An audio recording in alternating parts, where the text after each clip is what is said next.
Okay, hello everyone, guys. Good morning. How are you all? Good morning, everyone. My name is Afreen Azmat, and I welcome you all to today's session. Hi, guys. Good morning. So, today we are going to discuss Unit 22 of IEIFS Module C, that is Banking Laws. We are going to discuss about two laws: Reserve Bank of India Act 1934 and Banking Regulation Act 1949. Okay, so this is IEIFS Module C Unit 22. Whoever is watching this video, I just request all of you to just please like and share the video to the maximum you can. And if you haven't subscribed this channel yet, it's a request, guys, that please subscribe this channel and press the bell notification icon. Okay, so let's start discussing this banking law. The very first is the Reserve Bank of India Act. So very important act, Reserve Bank of India. If we talk about the Reserve Bank of India Act, it started in 1926. Okay, 1926, where Hilton Young Commission has recommended the establishment of Reserve Bank of India. Okay, so the Royal Commission on Indian Currency and Finance suggested the establishment of central bank in 1926, and in 1927 a bill to set up the central bank was passed in the Legislative Assembly. Now, after this bill was passed in 1927, the Reserve Bank of India commenced its operation on 1st April 1935. So, Reserve Bank of India Act passed in 1934. In accordance to that act, Reserve Bank of India started their operation and commencement of business on its establishment on 1st April 1935. Okay, and Reserve Bank of India was set up. Very important that you have to remember. And Reserve Bank of India was set up as a private bank. Okay, and that time the paid up capital for Reserve Bank of India was rupees 5 crore. Paid up capital for Reserve Bank of India was rupees 5 crore.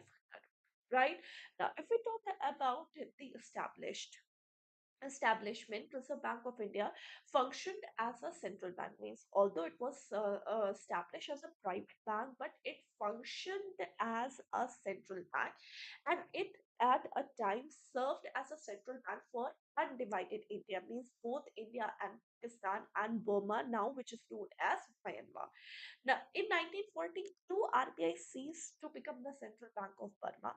After the partition of India and independence, RBI operated the central bank of newly formed Pakistan for 1 year till 1948, and RBI ceased to supervise the banking system in Pakistan in 1948. So, 1942, it stopped working for them, and 1948, it stopped working for Pakistan. Okay, but as you all know, Reserve Bank of India was established as a private bank, right? So Reserve Bank of India on 1st January 1949. Reserve Bank of India on 1st January 1949 converted into what? It converted into what? It converted into nationalized bank. Nationalized bank means the government of India took over the control of Reserve Bank of India on 1st January 1949. Clear? Next thing. So, if we talk about the RBI Act, Reserve Bank of India 1934, it is actually divided into five chapters. Very important. So, these are the five chapters in which the Reserve Bank of India is actually distributed. Chapter 1 is actually preliminary. Chapter 2, incorporation, capital management, and business. Chapter 3, central banking functions. Okay, and in chapter 3 there is a section A, B, C, D, E, and F. Right, section A is collection and furnishing of credit information. Section B is provision related to non-banking finance company. Section C, prohibition of acceptance of deposit by incorporated bodies. Section 4, regulation of transaction in derivatives, money market, instruments, securities, etc. Section E, joint mechanism, and section F, of chapter 3 is monetary policies. Then chapter 4 is all about general provision and chapter 5 is all about penalty. It's very important these sections, right? So the question can be asked that Reserve Bank of India is divided into how many chapters? So the Reserve Bank of India is actually divided and distributed into five chapters. Chapter 1, chapter 2nd, chapter 3rd, chapter 4th, and chapter 5th. Clear? Now next, if we talk about the chapter 1, preliminary. Okay, let's discuss about these chapter one by one. So chapter 1 has two sections, section 1 and section 2. Now, Section 1, this act actually called the Reserve Bank of India Act and it is valid for whole India. It is applicable to the complete India, Section 1, and this is the act is called as Reserve Bank of India Act and the act passed in 1934. Okay. Now, section 2 of this preliminary chapter, it defines a scheduled bank. Now, what is a scheduled bank? A scheduled bank means which are included in the second schedule of RBI Act in 1934. Okay, so scheduled bank means the banks which are included in the second schedule of this. Now, chapter second is regarding with incorporation, capital management and business. Section 3, establishment and incorporation of RBI. Section 4 is capital of Reserve Bank of India. Section 7 and 8 is regarding the management and central. Right now, Central Board of Reserve Bank of India consists of what? Central Board of Reserve Bank of India consists of the governor, not more than four deputy governors. So there is maximum of four deputy governor in the Reserve Bank of India, and these to be appointed by central government, and other directors are nominated by the central government. Right now, Section 9, it is regarding with the local boards and member of the local board. Section 11 is regarding with the removal of office. Section 13 is meeting of the central board. Section 17, business permitted to be conducted by Reserve Bank of India. Section 18A is validity of the loan that not to be questioned. Section 19, the business that Reserve Bank of India cannot transact. Right, so these are the business. These are important. So these are those business in which the Reserve Bank of India is not allowed to do transaction. RBI is not allowed to have transaction in these sections. First, they cannot engage in trade or otherwise have a direct interest in any commercial, industrial, or other undertaking. Purchase the shares of any banking company or any other company or grant upon loans the security of any such shares, cannot make loan or advances, cannot draw or accept bill payable, otherwise they don't demand, and they cannot allow interest on deposit or current account. Clear? So these are those business which RBI cannot do transaction, and these are mentioned under section 19. Very important. Section 19, remember. Okay. Now, chapter 3rd. Chapter 3rd is of Reserve Bank of India 1934 is all about the central banking function. Chapter 3rd of Reserve Bank of India is all about what it is all about the central banking functions, right? Now, central banking functions so very important. So some things are very important. Some sections are very important. I'm just telling you all the sections plus, but I'm marking you the most important sections, right? So section 20, bankers to the central government, very important. Okay, section 21, bankers to the state government, again important. Section 22 says it has the right to issue currency note except the 1 rupee note, very important. Section 24, denomination, what type of currency notes they can print, right? Section 21, legal tender current character of the currency notes. Section 27, reissue of the notes not be done. Section 28, a recovery of lost, stolen, mutilated or imperfect. Section 28 says that recovery of lost, stolen, mutilated or imperfect note. Section 29 says that currency note that are exempted from stamp duty. Section 29 says that currency notes that are exempted from stamp duty. Section 30 says that power of the central government, that it supersedes the Central Board of Reserve Bank of India. So the central government has actually more power, and it can supersede the Central Board of Reserve Bank of India if they think that they are not giving their best effort, right? Section 33 is assets of the issue department. Section 34 is liability of the issue department. Section 40 is transaction in the foreign exchange, and Section 42 is scheduled bank keep cash reserve with the Reserve Bank of India. That is cash reserve ratio. Clear? This is very important. So I have picked apart the most important things, right? So section 20, 21, 22, section 30 and section 42, very important, right? Now, now chapter 4 is general provision. Chapter 4 is all about the general provisions, right? Now, in this general provision, section 48 is exemption of Reserve Bank of India from income tax and super taxes. Section 49 is publication of bank rate, important.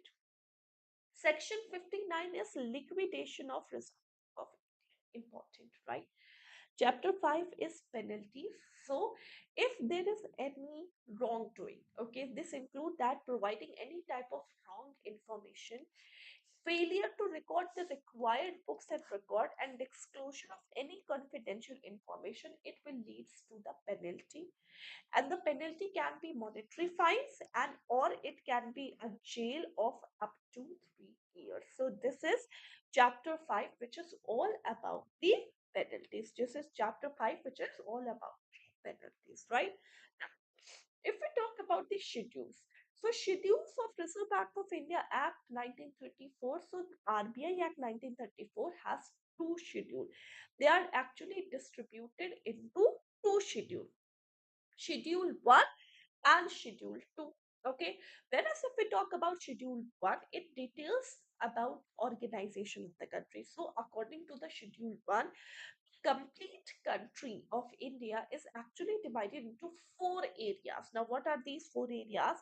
First, there is a western area. Western area, it includes the state of Goa, Gujarat, Madhya Pradesh, Maharashtra, the Union Territory of Dadar and Nagar Haveli, and Daman and Diu. Right? Eastern state consists of Arunachal Pradesh, Assam, Bihar, Manipur, Meghalaya, Mizoram, Nagaland, Orissa, Sikkim, Tripura, West Bengal, and the Union Territory of Andaman and Nicobar. The northern area includes the Jammu and Kashmir, Punjab, Haryana, Himachal Pradesh, Rajasthan, Uttar Pradesh, and the Union Territory of Chandigarh and Delhi. And the southern area consists of the Andhra Pradesh, Karnataka, Tamil Nadu, Kerala, and the Union Territory of Pondicherry and Lakshadweep. Clear? So these are the what areas in which the Reserve Bank of India at 1934 is distributed. Okay, western, eastern, northern, and southern area. Now, second schedule means schedule 2 contains all the name of different banks which RBI has approved to have a schedule banks. This is again important. Clear? Banking Regulation Act 1949. So, if we talk about the Reserve Bank of India Act, yes, Reserve Bank of India Act passed in 1934. You have to remember Banking Regulation Act. This was passed in 1949.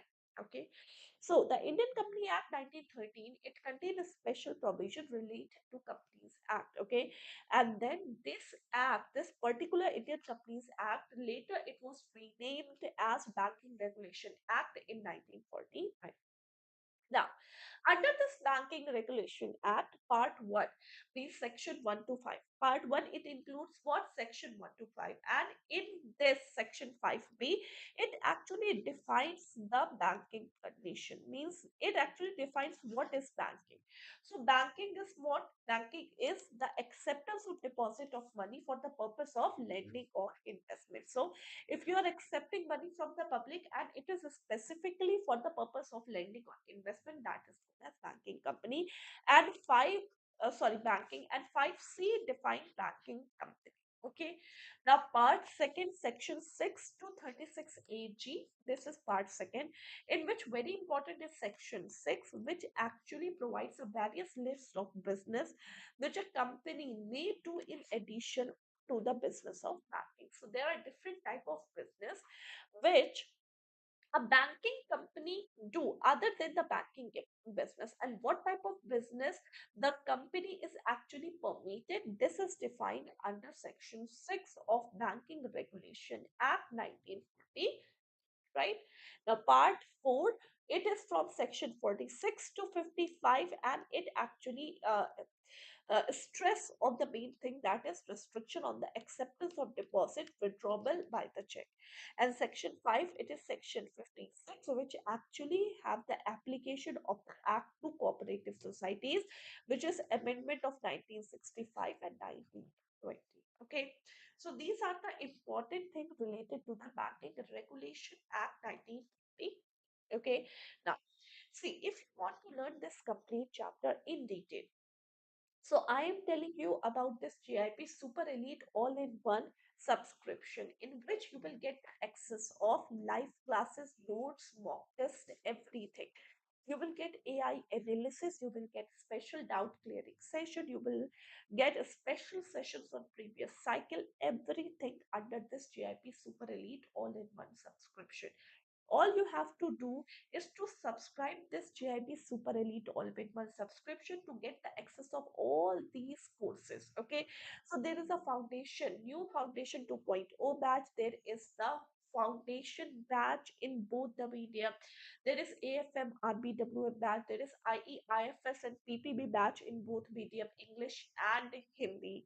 Right? There is a DBF selection batch also. Many more batches to come. It means that after this foundation batch, we are going to start the MCQs, multiple choice questions. After this foundation batch, we are going to start the capsule batches, the crash batches, the MCQs batches. So you are going to get everything under this super elite all-in-one subscription. You don't have to buy each and every batch individually, right? So kindly purchase this super elite subscription to get the access of all these batches. And there is a very good discount currently that is going on this JIB Super Elite all-in-one subscription, which ends on 17 December. So if you are going to use this code FEST, okay, so if you are going to use this code FEST, you will get a flat 49% off on JIB and CIB Super Elite all-in-one subscription, right? So this is the best time.